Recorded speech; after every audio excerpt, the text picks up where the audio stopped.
Hello, this is Chapter 3, Skills for Not Knowing. I'm going to start us off by reading one of the quotes at the top of our chapter in our textbook in Chapter 3. So, curiosity leads to exploration and invention of alternative views and moves, and different moves and views breed curiosity. So that quote mentions the word curiosity several times. And the authors kind of reference this curiosity as not knowing. So that is the title of our chapter, Skills for Not Knowing. So it's very important as we move through this chapter that you think about the word curiosity. So, you've probably heard the old saying, curiosity killed the cat. Well, in our case, curiosity did not kill the cat. Curiosity kept the cat growing healthy, I guess you could say. Because in this chapter, we really want to focus on that curiosity piece. So don't think curiosity is a bad thing. Curiosity is a really good thing when we're talking about solution building.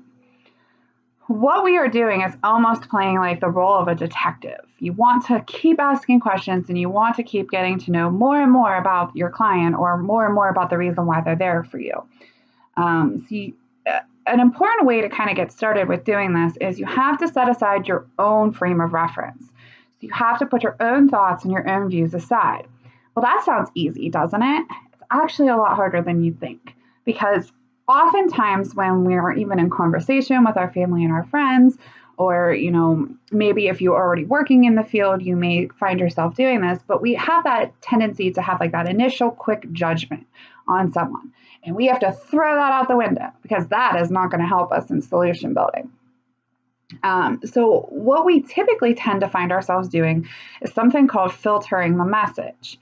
So when somebody tells us something, we have a tendency to kind of go through what we interpret that message to be. And we interpret that message through our own experiences, our own beliefs, and however ways that we categorize things. So if somebody tells us something, we may have had a similar experience, or we believe that maybe that's not how things should be done. Or, I categorize these people as this way, or whatever the situation may be. So be mindful of these things as you're working in your practice, working in the classroom, or wherever you are, even just talking to family and friends. See if you can kind of catch yourself doing these things. The more you are aware of it, the more you can try to change it.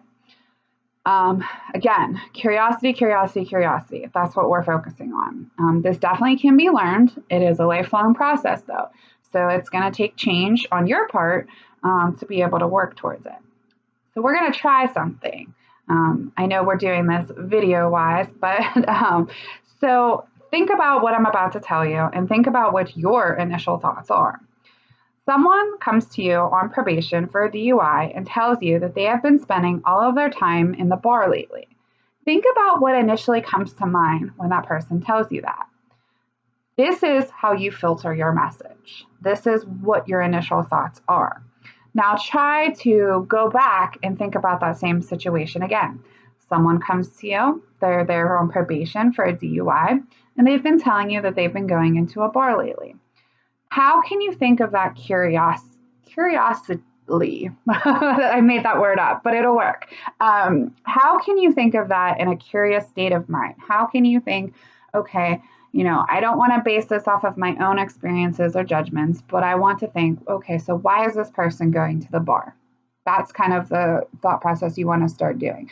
You're taking a not knowing stance on what the client is telling you. So some important things if you're going to be curious is that you need to listen and you need to be all ears to the person that you're talking to. Listening helps the helper to hinder your tendency to evaluate what the person is saying and gets you focused on the person's frame of reference. And it also prevents you from starting to problem solve for the person. So instead of, hearing the words and then already be thinking about what their solution should be, just listen. Listen to what they are saying and take note of some of the other things that we're going to talk about here in a few minutes. Listen. Curiosity. All right. So let's get started with some things that will help you in this curious stage. First things first is noticing hints of possibility. Notice statements of clients that could start a conversation about building a solution. So take note of when a client is telling you something, if there's any hints of possibility in what they're saying. We tend to notice things that spark our interest or we believe to be important. However, when we're listening to our clients, we want to see what is important to them, what sparks their interest, what do they keep referencing. Those are the things that we want to be paying attention to. Most clients, as they describe their situations, will focus on what and who are troublesome to them. So they'll already tell you the problem without actually telling you the problem. So you're listening for, glimmers of hope that they may want something different. If there's any past success in their life with this situation, I should say, or that they've already tried something or something that they have tried and it has worked for them. I want you to take a moment and go back and reread the top of the paragraph on page 23 in your textbook. The woman whose children got taken away and has an abusive husband. So that little blurb in there. Look for a hint of possibility in that paragraph. I'll give you a hint. Hopefully you've paused the video and already done this for yourself. But if not, some hints of possibility may be, I will do almost anything to protect her. I'll tell her that it's not okay. I'll guide her through and I'll help her. So those are hints of possibility in what the client is saying. So what do you do with these hints of possibility? Well, you draw your client's attention to it, first of all, because again, we're working towards a solution. So we draw any attention towards a glimmer of hope. And you ask them for more detail, explore the hints of possibility. Moving on to the next step is composing questions. So when you are working with a client, more than likely, for the session to keep going, you're going to ask questions. So how do we compose those questions? Keep in mind, you want to listen to the questions that people ask, and you get a fairly good idea of what they believe or what they value and what they hope to accomplish. So again, listening to what the client is saying, we can build our questions from what they are telling us already. Take into consideration the two sets of questions on page 24, the student's questions and then Cheryl's questions. And there's obvious differences between the two. So the types of questions that will be helpful in the solution building interviewing is who questions, what questions, when, where, and how. Why questions are not helpful in solution building. They can come across as judgmental and confrontational. The process of questioning is to create new awareness and new possibilities for the future. As I mentioned before, a good practice is making up your questions from the client's last statement or an earlier answer, or maybe their own questions to you. Don't answer a question with a question, though, because that could get confusing. Very important principle, though, because it leads to, again, new awareness and hints of possibility, because that's our goal. Get the details and pay attention to the vague statements that the clients are making with you. The next step that you want to do is echo person's key words. So when a person is talking to you, they're more than likely going to echo a set of words that are important to them. They may be doing this subconsciously and not even realizing that they're doing it, but they will keep going back to words that are important to them. Pick out those words and echo it back to them. It's kind of like reinforcing in a way.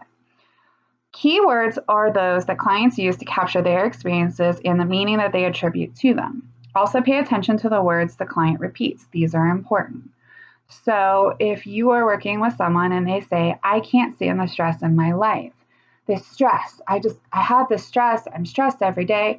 What do I do about this stress? What's the key word? Stress. So you want to echo that to the client. Ask them, the stress, what does that mean to that person? Or, we come right out and ask them that. What do you mean by the stress? What about reframing the person's keywords into professional jargon? So I keep seeing things that aren't there. So you're having hallucinations. Uh-oh, that's getting judgmental on the client. We don't want to do that. So be careful with the professional jargon. That's why echoing keywords is important. If you are using their words, they're going to understand you better rather than hallucinations or diagnosis, or, we could think of other professional jargon that we could throw into the mix. So ask yourself, what would be a better question? So your client tells you, I keep seeing things that aren't there. Think about it. What would be a better question to ask?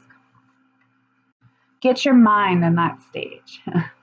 A few things to take note of when you're echoing a client's words. These can be misused. It could become mechanical, as if you kind of sound like a parrot. Stress, stress, stress, stress. Or you could be skeptical or disapproving of what the client is saying. Be careful of the tone of voice that you're using. And I mentioned the overuse, parroting too. Incorporating the person's own words so that they can understand their own meaning of what you're trying to say. I mentioned that to you already. The next skill is open and closed questions. You may be familiar with what these questions are. So closed questions are questions that will narrow the client's focus, and they can be answered in one word. Typically, I like to use these as yes and no questions. Open questions are going to widen the person's focus. So it's going to require that person to talk to you and explore more. Open-ended questions allow for more exploration. So an example of a closed question would be, did you go to the mall? Yes or no. An open question would be, well, what did you do today? That leaves it open for the client to kind of explore more possibilities. Excuse me. All right. Next skill is summarizing. So summarizing is to restate the person, their thoughts, to restate what you heard about that person's thoughts. You're reflecting on what they have said. So a way that you could do this with your client is to say, let's see if I have what you're saying. Let me see if I've heard what you're saying correctly. You'd like your husband dead because God wouldn't approve of you divorcing him, right? So that's an example. It gives the person a chance to agree or disagree on what you have heard them saying. And it kind of puts it into perspective. You know, they may be thinking these things or they may have said these things, but when they hear it back, it kind of does something different for them too. And it will know if you've heard them accurately. And it also can help you to ask that next question.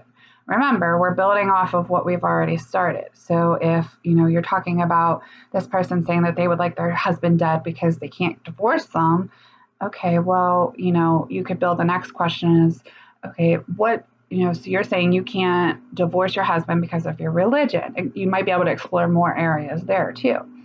And if it is successful, then it means that you've been listening correctly as well. It works best when you include the person's keywords. So keep that in mind too. Paraphrasing is our next skill. So paraphrasing is very similar to summarizing, but it is shortened and it clarifies the comments. So it's briefer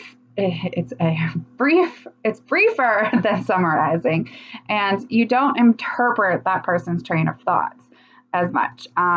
Again, you still want to kind of use the person's keywords, but the more skilled that you get with it, the more that you might be using it. So, there is a difference between paraphrasing and summarizing. The next one is use of silence.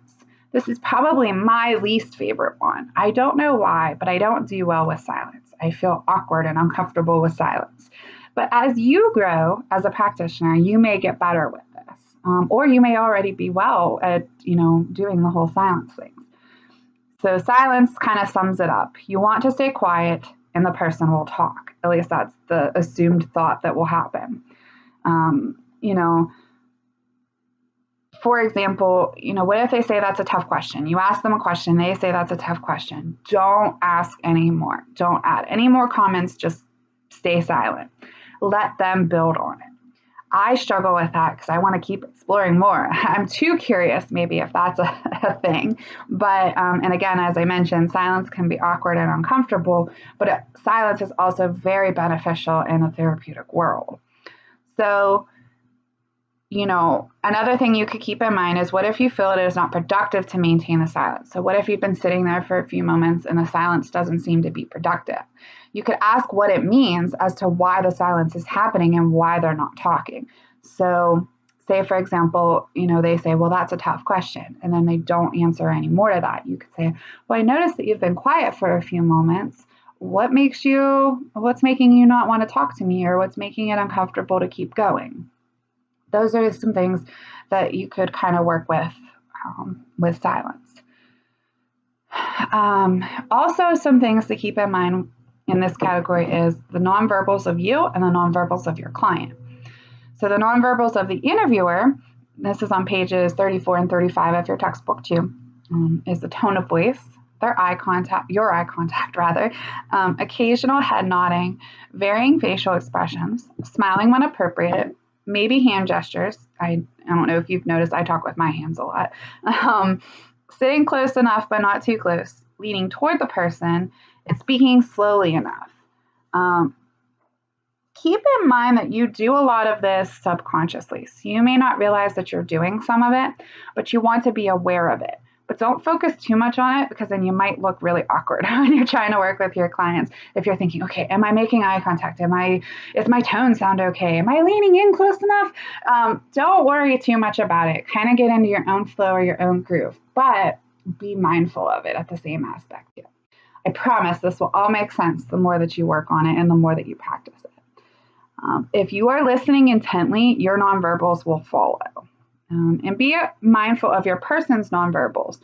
So I think it would be safe to say that if you're not focusing on your nonverbals and you focus on your client's nonverbals, that might be a better aspect. With that, you are, kind of paying attention to what they're doing, and then yours will kind of follow suit with that. Okay, so anything else I need to mention on that? Be alert to the person's nonverbals that you're working with. That can give you a lot of clues as to what the person is actually saying or thinking if they're not verbalizing it. Clients tend to use nonverbals in their own individual patterns. So once you've learned your client's pattern, you'll be able to notice when it doesn't follow that pattern. So if you've been working with someone for a long time and they come in and suddenly, they're like all slouched back or, acting differently, you can pick up on those things and notice and comment on them. You might not comment on them too. In solution-focused sessions, commenting on nonverbals is not frequent. A better question is, what needs to be different for you to say that this has been useful? Noticing the nonverbals will tell you if this question needs to be asked. So, some things to keep in mind. Another thing that you could kind of work on too is if there's discrepancies in their nonverbals based off of what they're saying. So if they're talking about something serious, but they're laughing about it, you might say, I'm confused about your laughing as you talk about how you were abused. Or you could file that away for a future session too, is take note of that and then maybe bring that up later. Judgment about what will move the session in a useful manner is kind of what your aim is there. The next skill is self-disclosing by a practitioner. In our field, they tell us, and I believe in your textbook too, is, not necessarily self-disclosing. Self-disclosing can be a dangerous thing. And remember, the session is not about you, it's about your client. So I think that is another aspect as to why oftentimes they tell you self-disclosing can be bad. However, there are two different types of self-disclosing. The usual one, which would be telling about our similar experience, and the one that the authors introduce is sharing our ideas about the person. So neither of those is highly recommended. So again, self-disclosing is kind of not recommended, but I want to put it out there. And this may or may not be a quiz question too. So again, two types, the usual one, telling about our similar experiences, and the authors also say sharing our ideas about the person that you're working with. I have found, just a little bit of kind of side note and maybe conflicting from what the textbook is saying, I have found that when you're working with someone for long periods of time, there is a point where you may self-disclose to some extent, but you're not telling them personal aspects or personal details about your life. But you may be able to reference, well, I may have had an experience with this, or you're being kind of vague about it or general about it. Sometimes that may help comfort the clients too. But I don't think that it is useful to kind of tell your clients, well, I have a kid that's 2 months old, or, I live in such and such town. So those are some things that you want to be mindful of, that you're not telling too much about yourself, because again, remember, the focus is on them. But if it's something that is going to help them, use your best judgment when you're working with them. So compliments. Compliments is our next skill. Compliments are useful. There are two different types of compliments. We can comment on qualities that might be useful to the person, like their strengths and past successes. The two different types of compliments are direct compliments and indirect compliments. These are not necessarily based on helping a person feel good. It's to reinforce what is important to the person and their progress that they are making. A direct compliment, an example of that would be, you have a spark of caring for your husband. An indirect compliment example would be, how have you managed to find a spark of caring in the midst of such hopelessness? How did you know it was important to have meals together for your husband, working with your husband? So which one of these do you think is preferable? It's actually the indirect compliment, because it leads the person to state their own strengths and resources rather than you suggesting it for them. Again, working with them, having them acknowledge these things. And then there's this third one, self-compliments. The person compliments himself. I finally wised up and started studying for this course. Your job as a practitioner would be to reinforce it or ask a question, going into that indirect compliment. So it's kind of like that third unspoken compliment, but we indirectly acknowledge it. I decided to ask him about his day when he comes in the door. Has that been hard for you to do? Is that something you think you could do again? So we're exploring off of their own compliments that they've given themselves. Think about this. Do people accept compliments readily? Not always, not necessarily. Some people are better at it than others. Some people may downplay or reject compliments. So you don't want to focus on getting them to accept them. Just continue to give them and continue to empower them. The next skill is affirming people's perceptions, the role of feelings or affect. Some schools of therapy focus a lot on feelings. They believe that the person must understand their feelings before they can progress in therapy, and that practitioners have to notice the feelings and help the person to notice them and help them name them and sometimes connect them to earlier experiences. In solution-focused, the authors say that they haven't found that people need to focus on and understand their feelings to feel understood or make progress. They do, however, need to be asked about their perceptions. So you don't necessarily need to concentrate long, hard sessions about feelings, but rather, you want them to kind of understand their perception of it, and then the feelings will kind of come in turn with it. So what is a perception? Some aspects of a person's awareness of self, of his or her life. So it's their perception encompasses a little bit of everything, their thoughts, their feelings, their behaviors, and their experiences with whatever that situation may be.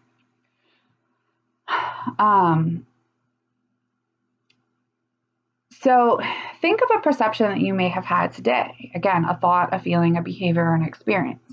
Maybe something that happened in class or on a practice field or in an interaction with a friend or a roommate.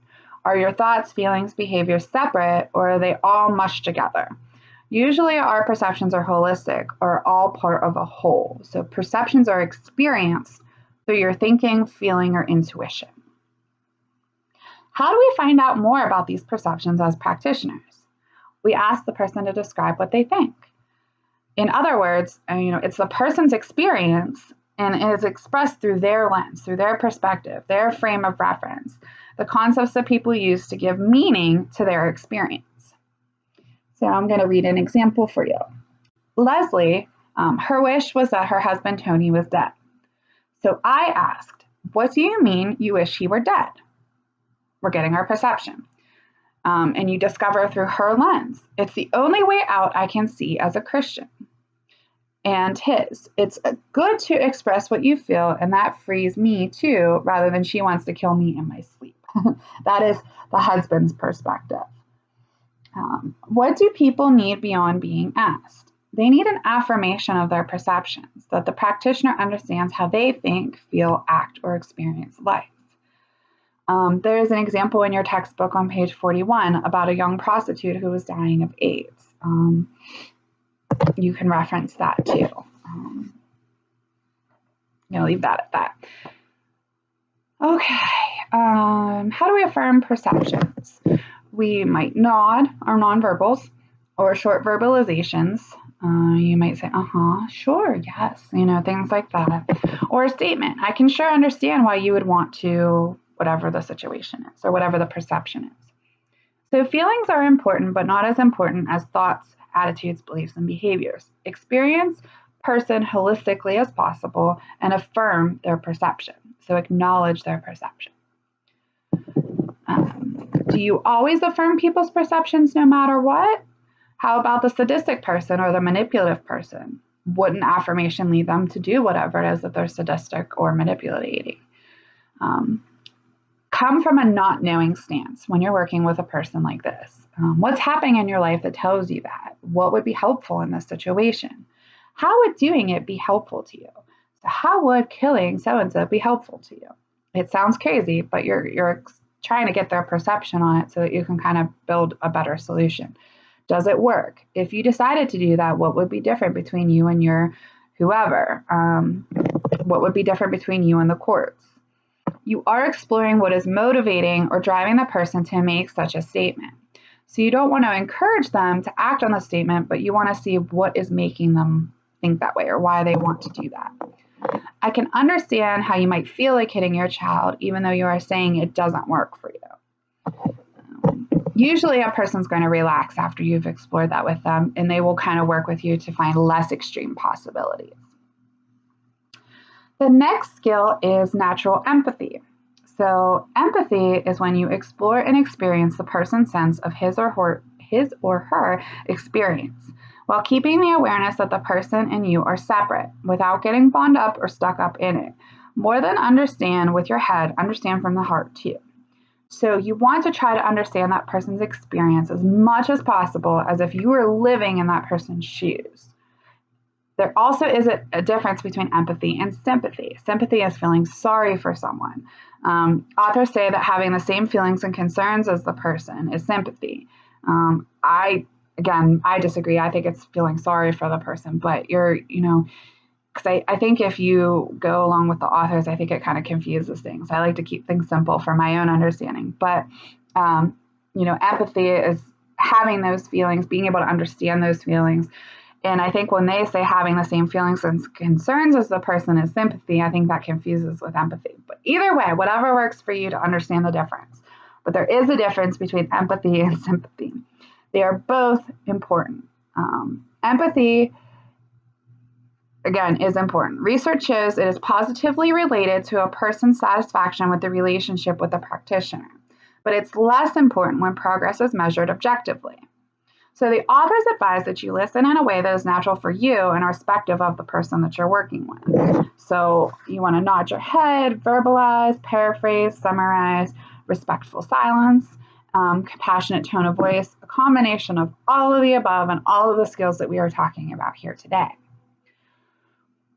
What you could ask yourself is, what do you think comes naturally for you? Think about a time that maybe you were talking with a family member or a friend in your own life, and a time that maybe you have empathized with a person.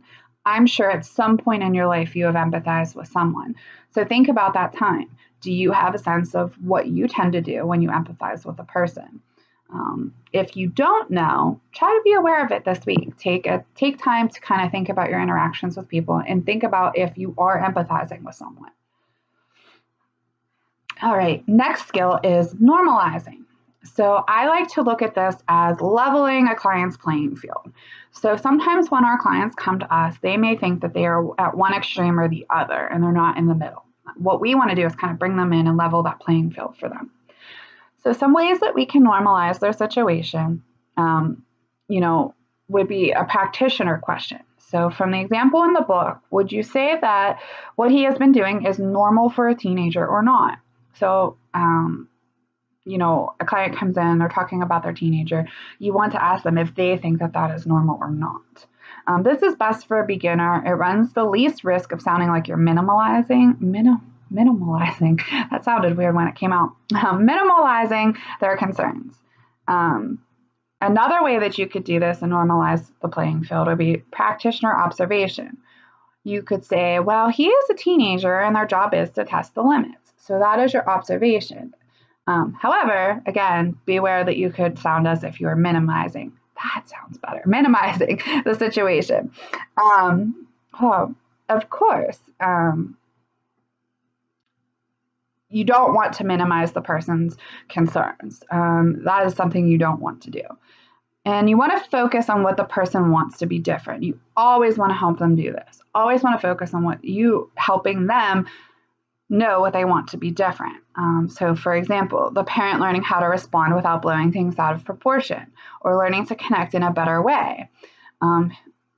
Those are things that we want to kind of take note of and we want to work with the client. So I feel like I got way off track here for you guys. Let me bring it back. All right, so normalizing does two things for our work. It depathologizes the difficulty, and it helps the person and practitioners to focus on what person wants to be different versus blaming the person. And again, as I like to say, we want to level out that playing field for them. So we want to kind of not have those extremities and bring them in. We want to bring them closer together. The next skill is returning the focus to the person. The people that we work with like to talk about how other people should change, not how they should change. So they sometimes act like they are the victims, that they are powerless and they are at the mercy of others. So what do we do when a person plays the victim? Or what do we do when the person is blaming somebody else? We listen, and we respect the perceptions. We shift the focus to what the person wants to happen differently. So if we hear them blaming somebody, well, okay, so you're saying that Sally is doing this. Well, what would you like Sally to do differently? So kind of shifting that blame around. And the last one is how they can participate actively in a solution. There are some questions that help return the focus to the person on page 47 in your textbook in the middle of that page. So you could take a look at that at your convenience. Another skill that we want to take note of is exploring the person's meanings. So for example, a depressed person, we want to interpret what is making them feel depressed, or maybe if we have an angry person, what are they angry about? We do not interpret the person's experiences for them. Again, we want to help them interpret their feelings or their experiences with that emotion. If your roommate seems stressed out, you shouldn't have taken 18 credits this semester. You don't want to tell them that. You might want to explore, okay, well, hey, you seem stressed out. What's going on? Or, what is it that's stressing you out? We are not the expert, so we ask the person to come up with the meanings. It is their interpretation. Their meaning is the interpretation. To discover and explore people's meanings, we ask two not knowing questions. The first is about successes and possibilities. What have you done or might do that would be useful or helpful? And the second is about interactional meanings. What do you think would be different between you and the person? Now, not how do you feel about it, but what would be different? Do you hear the difference between the two of those? Some relationship questions that you want to take note of are questions about interactions with the important people in their life. When your client comes in, more than likely there is someone that is important in their life. So they are going to reference this person in some way, shape, or form. So you want to be aware of their interaction with those important people in their life. Find out who those important people are, who those significant others are. If you do not know who they are, you could ask them, who knows you well? Who are the people that are important to you? When they notice that, what will they do? So that's where we want to focus. When those important people in your life notice, what will they do when they notice there's something different? What would be different between you and that person? What might be different between, you and your wife, or you and your brother? What else might be different in your life, or who else might notice the difference in you? And lastly, we have amplifying solution talk. So the goal is to encourage people to have conversation around building solutions. Some will do this and others will try to return to problem talk. It just depends on who you're working with. So what do? We notice when they switch to solution talk and be interested in it, asking for as much detail as possible when they're talking about solutions. And when they switch to problem talk, we have techniques that we could use to kind of switch them back to that solution focus. Another thing you don't want to do when you're trying to amplify solution talk is you don't want to accept a blanket statement, which would be an example would be, my life would be better. No. We need to know what exactly would make your life better. We need to simplify that a little bit, not keep it general. We want to explore specifics. And you might have to work really hard to kind of amplify solution talk when you're working with someone. So that is all I wanted to cover as far as for chapter 3. That was a little bit of a long lecture video compared to some of our other ones. And I just wanted to take a moment here in this part of our work to kind of briefly talk about self-care strategies. This is really, really important that you kind of take note of and you think about often, because in this field, there is a lot of work between you and your client. Not only are you're working almost extra hard to kind of get your clients to work hard. So that takes a toll on you, and you can endure a lot of stress. And there are such things called, vicarious trauma. So that is when you're living a trauma as the practitioner from what your client's trauma is. It's important that you take note of self-care strategies. Now, this isn't going to be a very long lecture on this, and I could go into more detail with you if you would like. But I wanted to bring it up and make sure that you think about it, because you need to know what works for you for self-care strategies. I often find that, at this point, when I was sitting in the desk like you are right now, I thought to myself when my teachers were telling me, self-care, it's so important. I'm like, okay, yeah, self-care, yeah, I'll work on that. But I didn't realize until I was years into the field how important self-care was, because if you're not okay, it's really hard for you to help others. So you really, really want to take care of yourself. Obviously, there's a time and a place for it, so you don't want to do it in the middle of your session, but you want to take care of yourself on your own personal time so that when you are working with your clients, you can be of better service to them. Very, very, very, very important. So some self-care strategies that, could be helpful. You could do journaling, you could do reading, meditation, relaxation, exercising is a big one. You could do yoga, lifting weights, running, any of those things. Mindfulness. If you're familiar with DBT practice, dialectical behavioral therapy, mindfulness, being mindful, being present, be in the moment. Guided imagery, there's lots of different ways you could do guided imagery. I used to do this a lot when I worked with my juveniles in the sex offender treatment program. And, for some of them, it was hard to do, but, guided imagery is good. Sometimes you need someone else to kind of help you with that, but you could always YouTube or Google different things and listen to a guided imagery exercise. Definitely check it out. It's something worth trying. It may sound goofy and silly, but do it alone and no one will know that you're doing something silly. Nutrition is a big thing. Make sure you're eating right, taking care of yourself, sleep, get all the rest that you possibly can. I know sometimes it's hard to do. Be involved with family, friends, different activities, be involved with your community. Go outside when you can. I know sometimes the weather has, it dictates whether we could go outside or not. Or maybe you like the cold weather or the warm weather or vice versa. Recreational activities. Anything physical is also a good thing too. So think about what works for you. Think about some of the things that you enjoy. Maybe you have hobbies or crafts or different projects that you like to do on your own time. Make sure you implement time for those. I know sometimes we get caught up in the, daily hustle and bustle of our lives, but it is important that you set time aside for yourself. Because again, it's really hard for you to help others if you're struggling yourself. So if you have any questions about self-care, please let me know. I would be happy to work more with you on that and maybe help you explore what would be, the best self-care strategies for you. But definitely something to keep in mind. All right, that is it for this lecture video. Stay tuned for chapter 4.